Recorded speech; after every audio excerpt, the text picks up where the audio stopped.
Hi everyone, we'll slowly get started. We still have a minute to go, but I thought I would anyway just kick off the session by welcoming you back to the ETH and SSPH Plus lecture series, which is entitled This is Public Health. So if you've been following the session, then you'll know that we've only just come back recently from an Easter break where the students will have done a small midterm quiz exam. So if you've done that, then I hope that it went well. As you know, the deadline for that was yesterday at midnight. So I hope that you managed to get your quiz in and done. And without further ado, then I would start by introducing today's session. So firstly, my name is Emily Reeves. For those of you who don't know me already or who have not been following the session, if you don't know me from this session, then perhaps you might know me from the previous project that I was managing, which is the SSPH Plus at Expo project, where some of you were involved or some of you will have seen or heard about it. And one of the things that came out of this Expo project was this quiz on sustainability in relationship to public health. And that's the QR code that I put up here. So if you have a moment, then I do encourage you to scan the QR code and check the quiz out for yourself if you haven't done so already. Otherwise, I also link this support services that are available from ETH, but actually these kinds of support services are available at different universities associated with the Swiss School of Public Health. And I link this because we are living, of course, in some challenging times at the moment. So if you have been affected by anything going on in the world at the moment, then please do not hesitate to reach out to the support services that are available to you as a student. This now brings me to actually the start of our lecture series, or the lecture for today, which is a very interesting and very relevant topic for us. And this is entitled, You Are What You Eat, Are You? So how to interpret the evidence from nutrition and epidemiology studies. And this is a part one of a sequel series. Part two will be coming up in the following week. And this is brought to us by Professor Marques Vidal, who is a professor at the Department of Medicine and Internal Medicine at the CHUV, University of Lausanne. So it's a really great pleasure to have you here, Professor Marques Vidal, and we are looking forward to hearing from you. I will stop sharing my screen now, and I invite you to take over the floor. The floor is yours. Thank you, Emily. Let's hope my screen sharing. Yeah, do you see the screen? Yes. So just a minute, I have to change. Okay, as Emily said, I work in Lausanne, and for any comment, congratulation, or insult, you can email me at this very long email address. So the layout will be first a little bit of history on the associations between diet and disease. Then what makes you eat this food and not that food? You'll see it's not that simple as we think. And then some studies on the associations between diet and NCDs. We will go from the most simple, the ecological, to the geographical. Then we'll go to the interventions, and we will see that many interventions are actually non-predicted. Okay, so for a bit of history, I will go from China to the UK, and on China, I'll talk about the Yellow Emperor, Huangdi, who wrote a treaty on medicine, what we call the Huangdi Neijing. And it's believed to have been written on 2600 before Christ. Actually, we are not sure even that the emperor existed. And it's a series of discourses between the emperor and the prime minister Thibaut. And this is something I like very much. It's Huangdi that asked, I've heard in the days of old, you see already in 2600 before Christ, everyone lived 100 years without showing usual signs of aging. But now they don't. Why? And the answer is, in the past, people practiced the Tao, the way of life, and they ate a balanced diet at regular times. While these days, they fail to regulate their lifestyle and diet. So you see, already almost 4,600 years ago, they were still complaining that before it was better, and now it's bad, and it's simply because people don't, let's say, eat junk food, so to say. Then, more recently in Greece, most of you probably know Hippocrates, of course, and I might disappoint you, but the aphorism, "Let food be thy medicine," has wrongly been attributed to him. You can read the paper. This aphorism was attributed to Hippocrates in 1926, and you can't find it in his writings. And of course, Hippocrates wrote lots of texts, at least it is believed to, and for each disease, he provides some types of foods. And for example, this is on the regimen in acute diseases regarding the types of wine, so sweet, strong, dark wine, hydromel, water, and oxymel. And for example, he says that sweet wines affects the head less than the strong wine. Well, we know that. It attacks the brains less, evacuates the bowels more, and so on. So already in Greece, also food was considered as one possible medicine for different diseases. And according to the type of patient, if it was sanguine, bilious, or other, the types of foods were selected according to the behavior or the complexion of the patient. Now, more recently, let's go to the 18th century. In the 18th century, most British sailors died of scurvy, lack of vitamin C. And of course, vitamin C hadn't been discovered at that time, and they did not know how to treat scurvy. And then Mr. James Lind, who was a Navy doctor, decided to test different treatments for scurvy. And so he took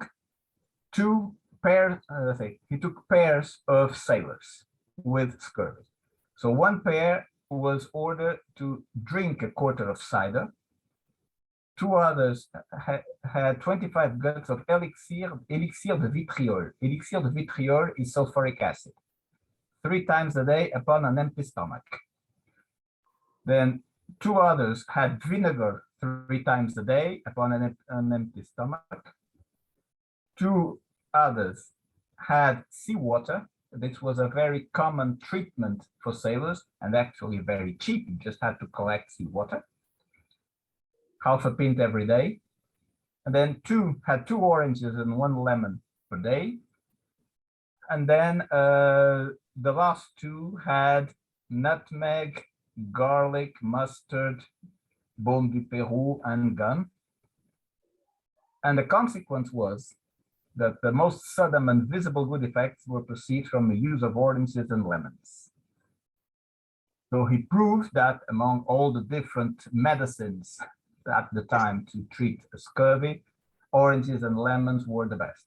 He wrote this report in 6 years after, in 1753. He sent it to the Admiral of the Royal Navy. And what did the Admiral? Nothing. He rewrote the report in 1762. Nothing. And then finally, in 1794, it was decided that lemon juice should be given to the imperial sailors of the UK. But it failed. And you know why? Simply because lemon juice, let's say, it's difficult to store. So they decided to boil the lemon juice to reduce the volume. And of course, when you boil vitamin C, you destroy it. Now, more recently, 19th century, probably you've heard about the John Snow on the plague of cholera in London. At the time, the main medical theory was that cholera was of miasmatic origin. So it was something polluting air, and people were inhaling this pollution and getting cholera. Cholera literally empties you from water. You get completely dehydrated and you die of dehydration. And Mr. Snow, as probably you've seen it, started to say plotting the cases of death by cholera, and he realized that all the deaths had taken place within a short distance of a water pump in Broad Street. And then he started inquiring the people who were living in this borough, and he realized that in this part of London, except among the persons who were in the habit of drinking water of the pump well, got sick. And then he went to the Board of Gardens in St. James Parish, and the intervention was very simple. They just removed the handle of the pump. They removed the handle of the pump, and the cholera was gone. So you see that this is most communicable disease, but already the association between diet and disease has been studied for many centuries. Now, what makes you eat this food but not that food? Your dietary quality depends on a lot of things. It depends on you, the consumer. What is your food environment? Do you live near a grocery or near a fast food? Are you sensitive to the food labeling? Do you read the labels? What is your taste? Do you prefer salty, crunchy foods or more sugary foods? It also depends on your purchasing power. When you go to a supermarket and a food is promoted, let's say 30% less, I bet that you're gonna consider buying it, or you're gonna buy it. You might be hampered by physical access to food. It might be easier to go, let's say, to a local grocery than to a big supermarket. And also on food price. I'll come to that again. And of course, this food environment is depending on what your country produces as foods, how food retail works, how food is stored, transported, and brought to you, and how food is transformed. And let's see regarding price. This is the percentage of your budget allotted to food expenditures 10 years ago. Unfortunately, I have no more early data. So United States, it's less than 10% of your budget goes to food. Switzerland is approximately 10%. But on the other side of the scale, countries like Tunisia, Morocco, Egypt, and Pakistan, you can see that almost 40% of your budget goes to food, which means that you don't have many flexibility if there's an increase in costs. And you're all aware of the ongoing war between Russia and Ukraine. And this is something I got from Times 4 days ago. Why is it turning into a global food crisis? It's because, for example, countries like Egypt, they get almost all their grain from Ukraine. And Lebanon, it's 80%. To make a long story short, almost all sunflower seed oil comes from Ukraine and Russia. When the war started, there was a tremendous rush to buy sunflower seed oil because people knew that the price was going to skyrocket. 1/3 of all wheat comes from Ukraine and Russia. And so, of course, food prices are skyrocketing. And just imagine countries like Lebanon, Pakistan, Tunisia, Morocco, who rely heavily on Ukrainian exports. What can a Moroccan people do if prices go up by 50%? They already spend 40% of their budget on food. If prices go by 50%, that means that they should go by almost 60% of their budget for food.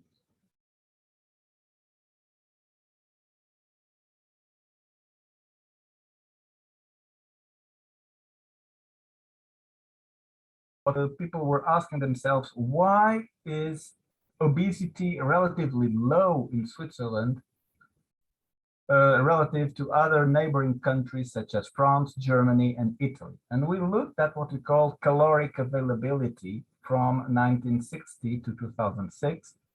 And for Switzerland, in black, it was rather stable. Whereas for the other countries, such as Germany, Italy, or France, they all went up. So there were more and more calories available for the French, the German, the Italians, which could become obese, whereas for the Swiss, the number of calories available remained relatively stable. This could be an explanation for the higher obesity levels in France, Germany, Italy, and Austria relative to Switzerland.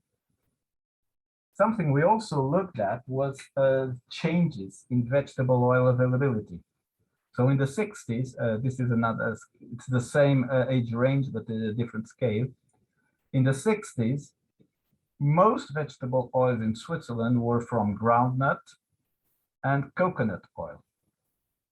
Then you see that groundnut oil almost disappeared in 2006, being replaced by sunflower seed oil. Coconut oil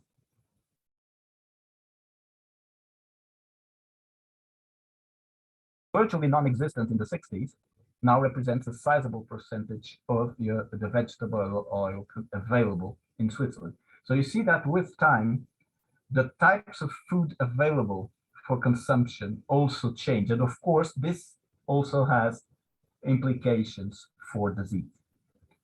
So let's go now to the diet and non-communicable diseases. And this is an estimation from the Global Burden of Disease Diet Collaborators on the impact of food on disease and the number of deaths.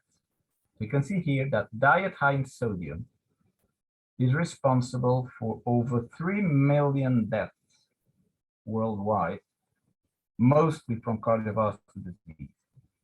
Same for diet low in whole grains or in fruits, low in vegetables. You see that most of non-communicable diseases are cardiovascular diseases, and diet has a huge impact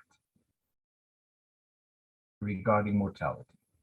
Cancer is slightly less, and we will also have type 2 diabetes for some dietary markers. And something interesting here is that we have different markers of diet. Sodium can be considered a nutrient. Whole grains is a food category, such as fruits or nuts and seeds. But milk is usually a single food. It's mostly cow's milk. Same for red meat. So you already see that when we're talking about diet, we can be talking about lots of things. And to make a long story even more complicated, this is all you can assess from diet. Can be individual foods, about how many bananas did you eat, how many leaves of white bread or liters of water you've drunk. But it can be food categories: meat, red and white, processed. Dairy can be milk, cheese, or yogurt. Fruit can be any fruit, vegetables also, but you can then go to nutrients. protein, carbs, lipids, vitamins, or minerals. But you have non-nutrient components, phytosterols or polyphenols that you can find mostly, let's say, in the seeds of certain of fruits. When you eat a food, you don't eat only this food. You can, if it's a processed food, you can eat some additives, or you can eat some pollutants. For example, lead, heavy metals. Well, probably you've heard about the microplastics that we eat together with some foods, or some toxins such as aflatoxin or botulinum toxin. But I can also analyze dietary patterns, which can be a priori or a posteriori. We will see the difference. Dietary patterns is a bunch of, say, foods that usually come together. I can look at the compliance dietary guidelines. I can just do yes, no, or I can score, because normally there are several dietary guidelines. Eat at least 2 pieces of fruit per day, at least 3 portions of vegetables per day, 2 portions of fish per week. These are the Swiss guidelines, for instance. I can also look at behaviors. How many meals you had? When do you consume them? Are you fasting?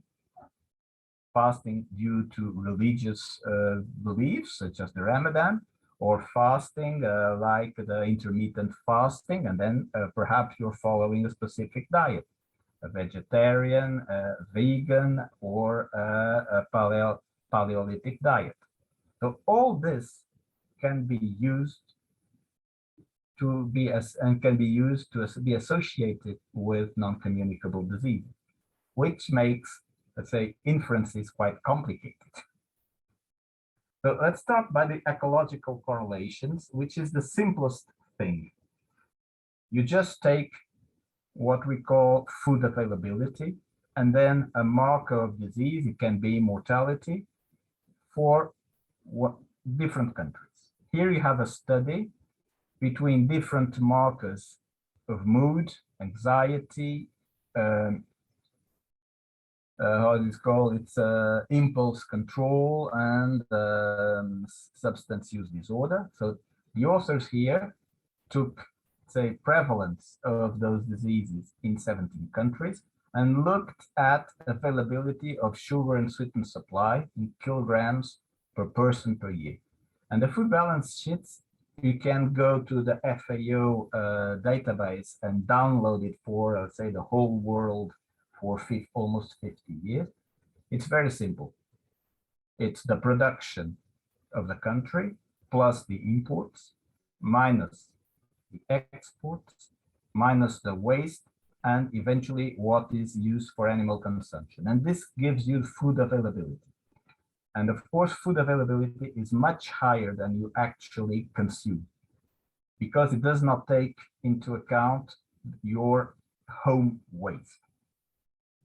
For example, here, if I was interested in fruits, I have the fruits the equivalent of the fruits that you buy in the supermarket.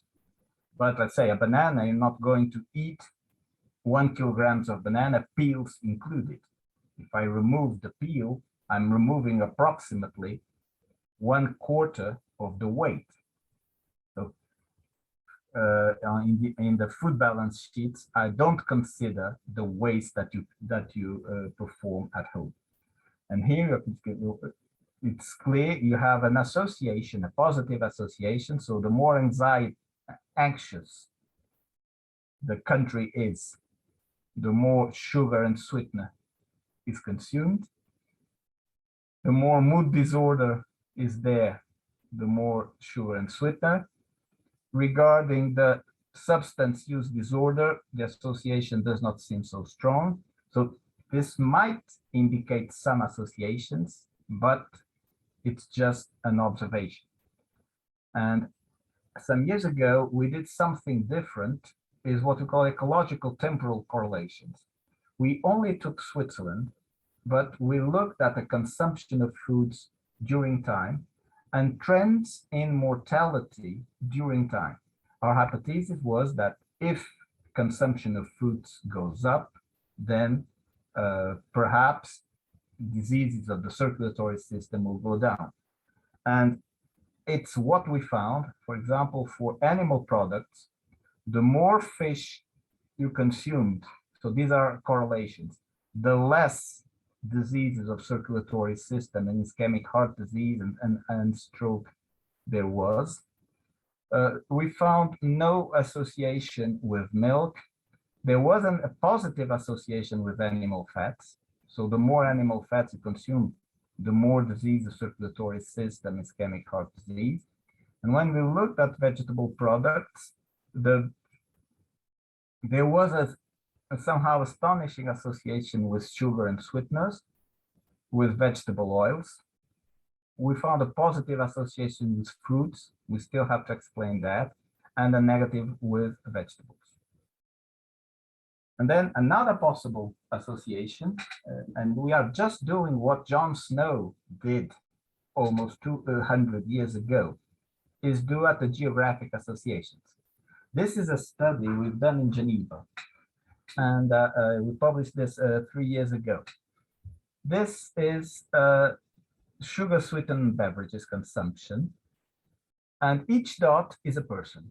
So we geolocated everybody over this study, and in red is people who consume a lot of sugar-sweetened beverage. In blue, people who have a low consumption of sugar-sweetened beverages, and white, let's say it's the average people. So you see that there are already some clusters here near the airport and here in the center, and another cluster in here. Then we did exactly the same, but for obesity. So in red, it's the more obese, in blue, the less obese, and in white, the midterms. And then we just superimpose the two charts. And we realize that where there is lots of, let's say, a high consumption of sugar-sweetened beverages, there's also a high prevalence of obesity. And we can do this for any food consumption. So we are, but in fact, we're using very sophisticated models, but we are just doing what John Snow did by hand 200 years ago. So for ecological correlations, they're relatively easy to perform. You just get data from FAO, from WHO, and you run the correlations because the data, aggregated data is available, and it can make you emit some hypotheses. Now, you need to have good correlations, a wide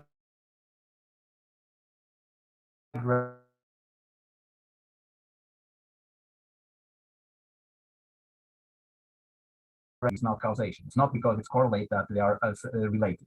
And of course, it's prone to confounding. But it's the first, let's say, it's the first step.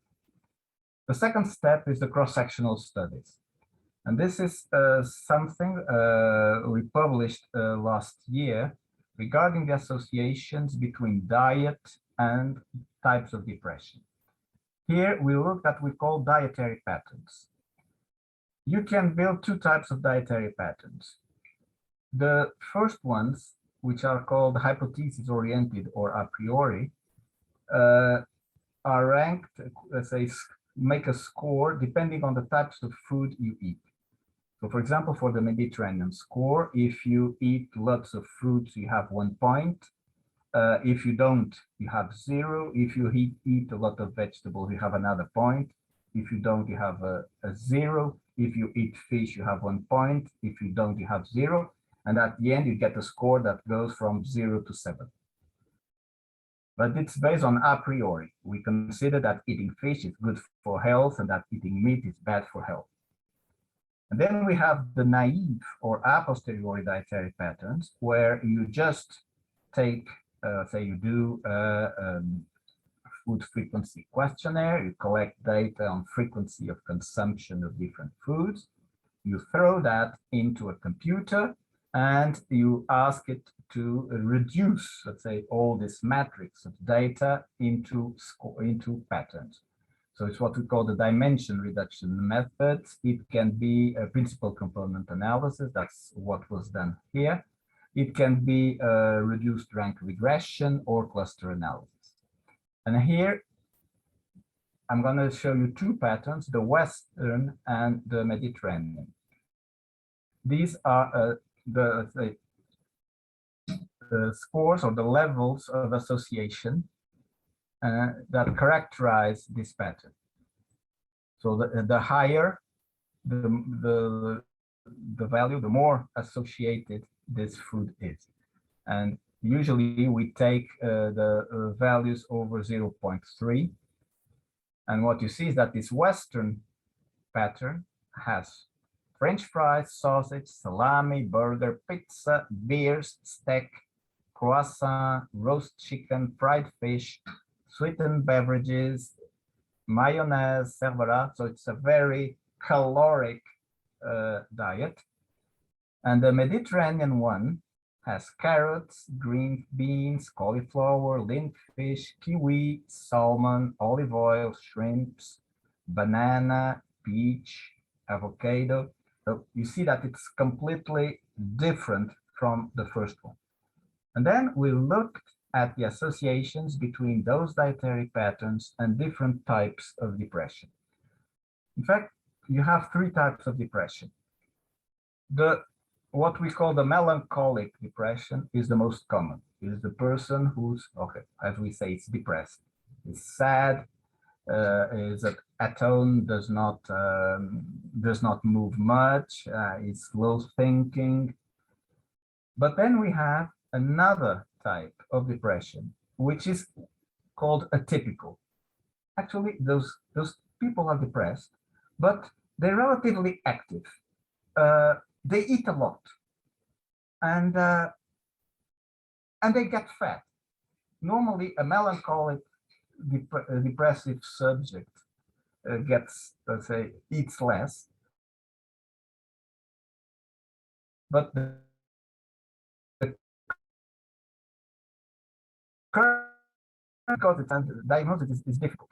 And we looked at, relative to the never depressed, what was the association with the Western Mediterranean and the sweet dairy pattern for the being currently depressed with melancholic depression, currently being depressed with a typical depression. Well, unspecified was very few people, and then the remitted ones. So people who got a typical depression but are cured. I'll answer the questions after. Sorry, just with that. And what you see is that the atypical has a very high odds ratio to have a Western type pattern, whereas the current melancholic has a lower level, and the current melancholic, conversely, prefers sweet foods, whereas there's no association with the current atypical. So it already shows you that depending on your mood, your food choices, your food behaviors are going to change.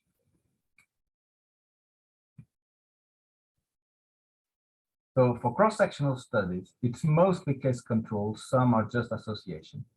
And again, you can't derive any causality between the diet and the disease.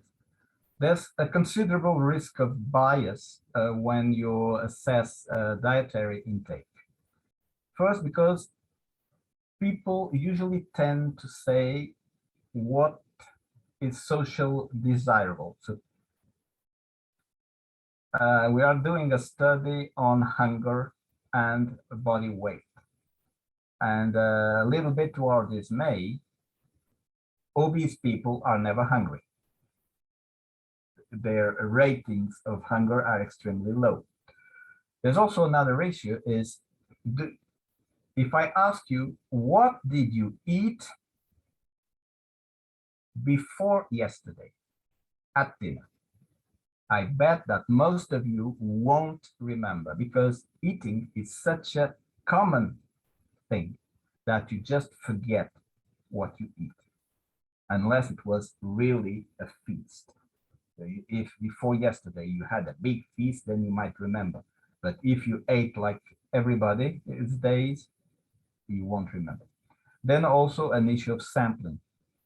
When we want to make a study, it's very, if people who refuse, who do not want to do the study are usually different from those who agree to participate. But its hypothesis developing, it's interesting, and it should not be disregarded. Of course, the best thing is the prospective studies. And here is a study on the glycemic index. Glycemic index is another marker of diet, which is the capacity to increase glucose levels after consumption. So the highest the glycemic index, the highest your glucose peaks after consuming the food. So it can be white bread, sugary beverages, and even potatoes. On the opposite, low glycemic index, you have pulses and pasta. And this was a study conducted in over 100,000 people. The authors assessed their diet and then followed them for several years and checked how many got cancer. And I'm going to focus on the colon cancer. They had over 400 cases of cancer. People who consumed high glycemic index foods had almost a double, this is the quintiles. So relative to the first quintile, the highest quintile almost doubled the risk of developing colon cancer. On the opposite, people who consumed low glycemic index foods decreased the risk of colon cancer. And this is a prospective study, so we can infer that consuming high glycemic index foods might be deleterious for your health. And the opposite is also true. And this is a study where we participated. So it's a big study, it's what we call the interconnect. It's almost 20 countries. And we shared data regarding the pulses. And then we looked at incidence of type 2 diabetes. So it was a very standardized method, and the authors, Niels, conducted a meta-analysis. So he grouped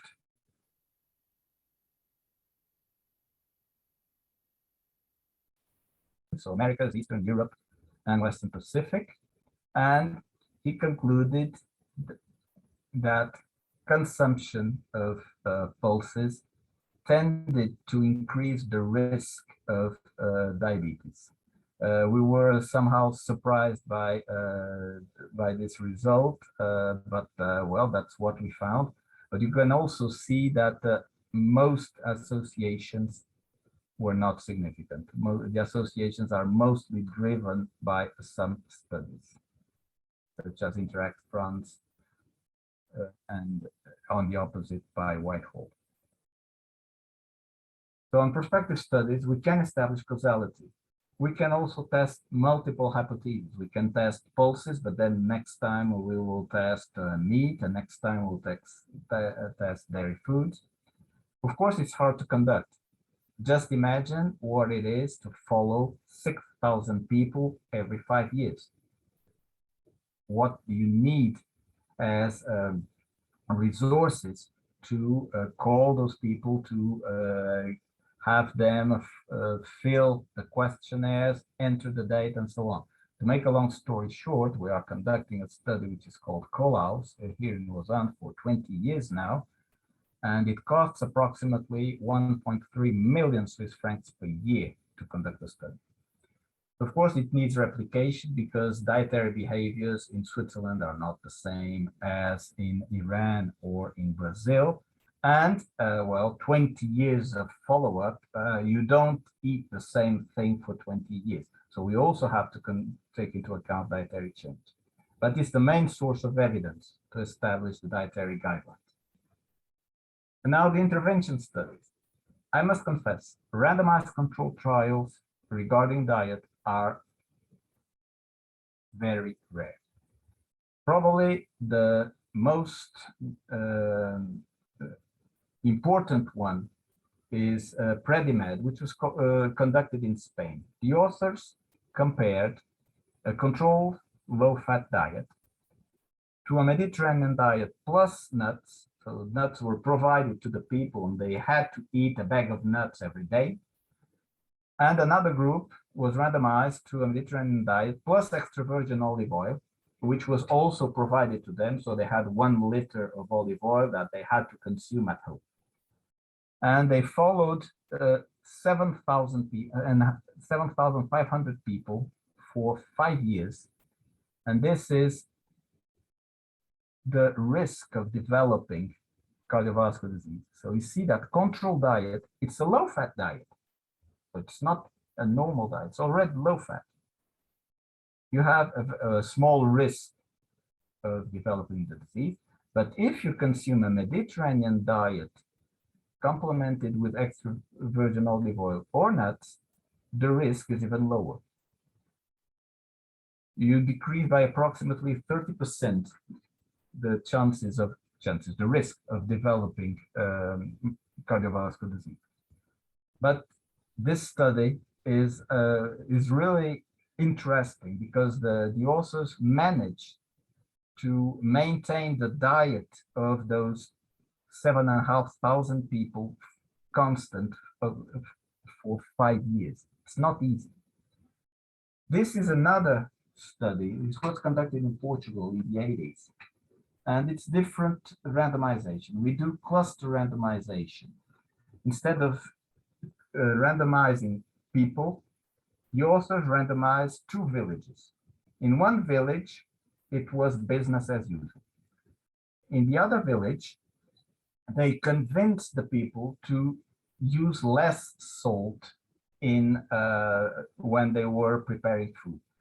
And they were helped by the parish of the village, because at that time, most people went to church, and then the parish said, oh, you should decrease your salt when you're preparing the food. It helped the investigators a lot. And what you see is that after 2 years, this is blood pressure, so this is diastolic, this is systolic. What you see is that in the village with business as usual, blood pressure tended to increase, whereas in the low salt, it decreased. So it was clustered because it was very difficult to convince one person not to use salt and the other to continue consuming salt as usual. And then they just collapsed the data and compared the data between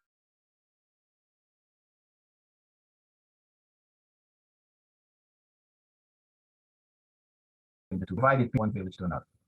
But for intervention studies, we have very few randomized controlled trials. Dietary changes, as I said, is very hard to sustain in the long term. You need large sample sizes to find changes. And the problem is you have one hypothesis and you're gonna conduct one randomized controlled trial. So if you want to know if increasing fiber is protective against cancer, you do a randomized controlled trial, which will have to be replicated. And then if you want to know if increasing or decreasing salt decreases cancer, it's a second randomized controlled trial, because it's very difficult to do several interventions in the same trial. So it's extremely rare to find good randomized controlled trials with incidence data for NCDs, unfortunately. But then we have interventions, non-randomized, which happens due to changes in legislation, in economy, in food availability, or even in lifestyle. I'm going to give you some examples.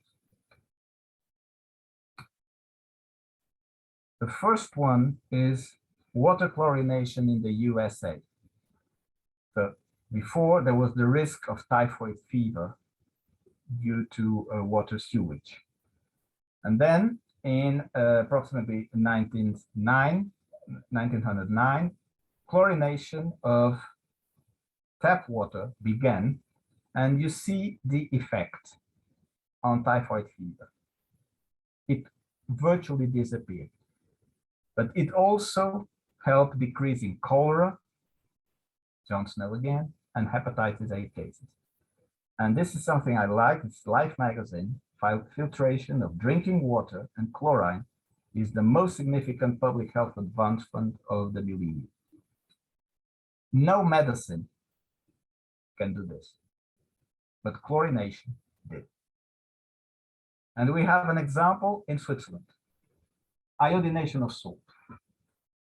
In the beginning of the 20th century, almost 1/3 of all conscripts could not perform their military duties due to goiter, problem with thyroid. And then French-speaking cantons, Valais and Vaud, decided to add iodine to salt. And they noticed a considerable decrease in the prevalence of goiter. The German-speaking cantons also noticed a decrease and said, oh, we did not iodinate the salt. It's not iodine. We don't do it. But then in 1930, there was a small difference between cantons. The cantons who had used iodinated salt had a very low level of goiter.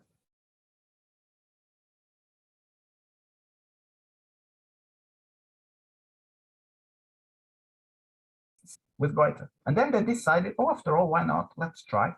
They added iodine to the salt, and then bang, it came almost to a 0 level. And here is another way of presenting the data. Here started iodination of salt, the red dots. Here you see the prevalence of conscripts which presented with goiter, complete decrease. And here you see the consumption of iodinated salt. Again, a very successful intervention.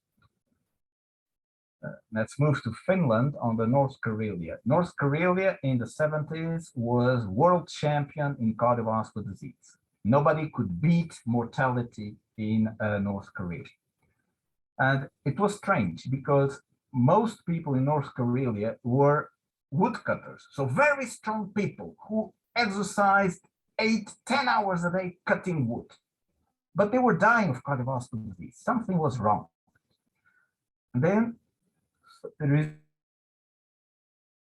researchers a lot of fat, lard and butter. And so he decided, okay, let's remove butter from their food and let's replace it by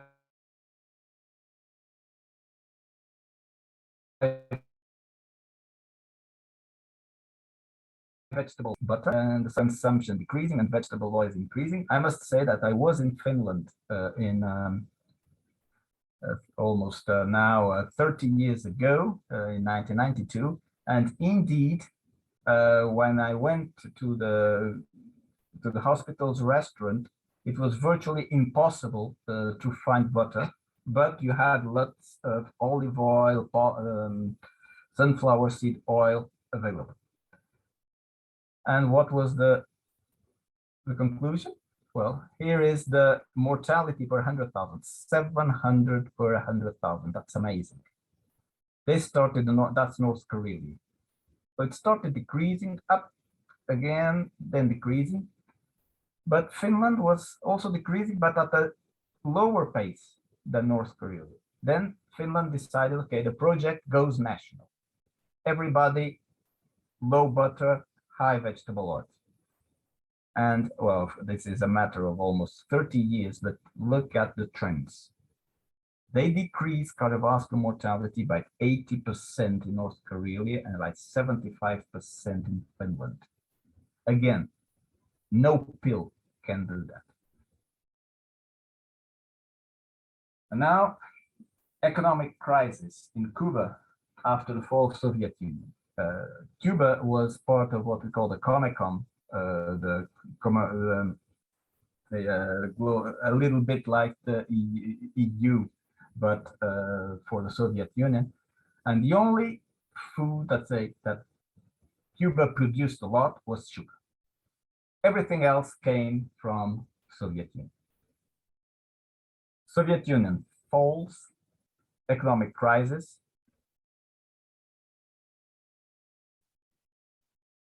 No food. And you see here, for example, on the food surveys, they go from almost 3,000 calories to 1,700. They cut by 1/3 their diet. Just imagine cutting 1/3 of your current food intake. And they had no gasoline, no petrol, no cars, so they have to walk and they have to bike. So physical activity exploded. Conversely, cigarettes remain relatively stable. Remember, Cuba makes cigars and also cigarettes. This is the result. Obesity levels decreased and were cut by half. This was before and this is after the crisis. See that some underweight did increase a little bit, but did not explode, contrary to decrease in obesity. The whole distribution of body mass index was shifted to the left. The whole population got thin. And what were the consequences? Type 2 diabetes was increasing, it stopped, and it started decreasing. Coronary heart disease was relatively stable, it decreased. Conversely, cancer remained stable. Remember, they kept on smoking. Same in Poland. Economic crisis, butter, which was heavily subsidized, collapses.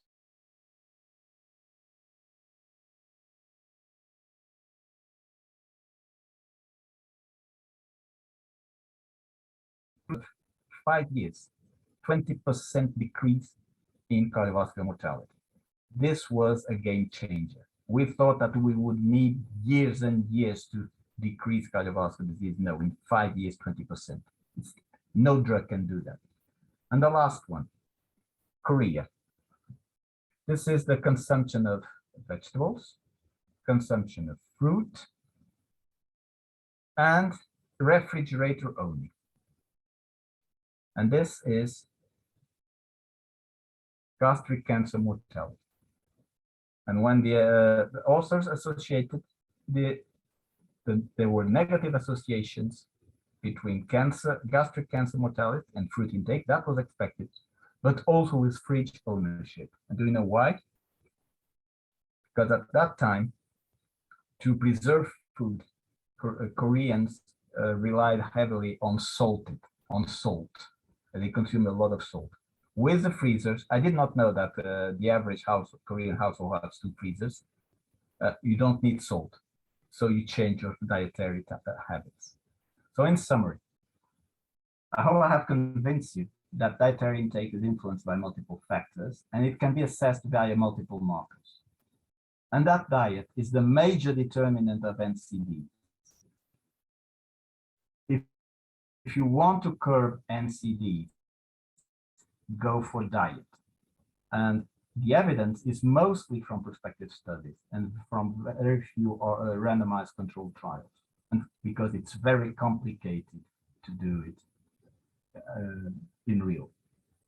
Thank you for your attention, and we can now go for the questions. Just a minute, I have to stop my screen. Thank you very much for this very, very interesting talk, and very relevant for all of us. I'm sure we've all been thinking about our eating habits and our lifestyle and reflecting on that. So now we have a short time for questions. Maybe I did see already a question in the chat, so I take the opportunity to read out the questions that already came.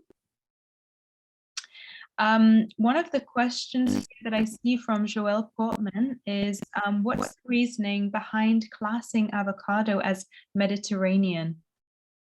In fact, the dietary pattern is labeled according to its components. And of course, we can't consider that all components are Mediterranean. Avocado just clustered together with other Mediterranean markers. The labeling of the patterns is based on the foods that compose it. So mostly Mediterranean foods, hence Mediterranean pattern. Okay, thank you. Then we have another question here from Fatime Abde, and her question is how to raise awareness to people who are not familiar with nutritional science, since mostly they do not see healthy food behavior as effective as drugs or as part of solution for today's medicine. There are already indirect measures that you mention with iodine or with folic acid in flour. So can you say something about how we can raise awareness for those people who are not so familiar with the importance of nutrition? I would say it's almost mission impossible. When there are randomized controlled trials on nutrition education versus, let's say, food promotion. And nutrition education, as soon as it stops, 6 months after, it's gone. And nutrition education usually is going to impact the most health aware and those with the highest health literacy. And what happens is that the differences in knowledge between socioeconomic groups are going, in fact, you're going to widen them rather than decrease.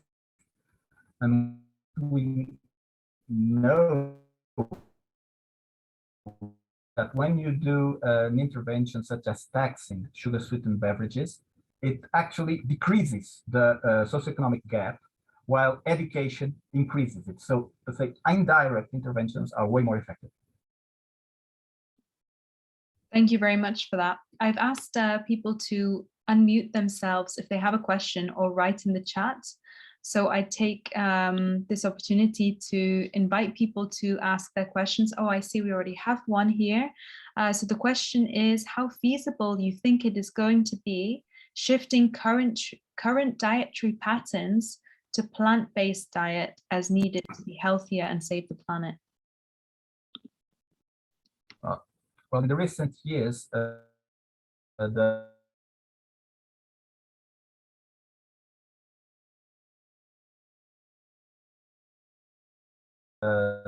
reason to change diet, but again, from what we know from the barriers for healthy eating, the two main barriers for healthy eating was that healthy food is dull, is not tasty, and is expensive. Again, we can say eat more vegetables because it's good for the planet, but we can also intervene regarding food promotion by subsidies or by education. Well, I would say perhaps if we do education in kindergarten, this would work. Thank you very much. Perhaps we have time for one more question. So if there is a question that somebody's burning to know, please feel free to unmute your mic. Okay. Oh no, we have just a comment there. But if you have a question, then please feel free to unmute yourself now. I'll leave a moment.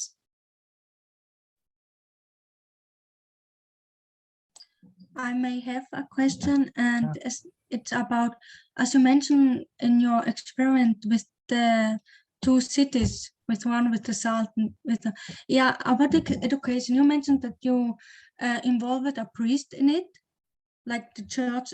Is there a possibility we can use it for the future, like minorities who don't have good education, to involve the churches or other religion, or a movement from the earth, for example, people, vegetarian, vegan movement, that we can involve these things? Yes, it's common now. It's called the influencers. Yes, if you are in a very religious community, the religious leader can change the habits. I'm thinking about the gurus in India, for example. But in other settings, it might be the rock star who will, let's say, influence more people, or it will be a web influencer who will do it. And you have to use different levers, different paths to change the habits. But in minorities, well, you can take the elderly, you can take the guru, you can take the priest, or you can take the rock star. Yes.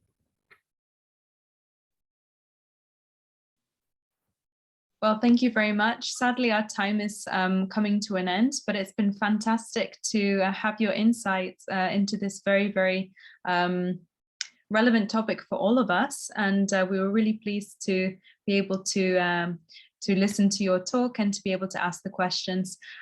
Just for students to know, the lecture slides will come online afterwards, and this video recording will be available so that you can look back and see again this talk. So thank you very much to Professor Marques Vidal. We're very, very grateful to you, and we look forward to actually hearing the second part of this series next week. And this will be brought to us by Dr. Chocano Bedoya. So very much looking forward to that, and I hope to see you all next week then. Thank you from my side, and wish you all a nice evening. Till next week. Thank you very much. Thank Bye. you. Bye.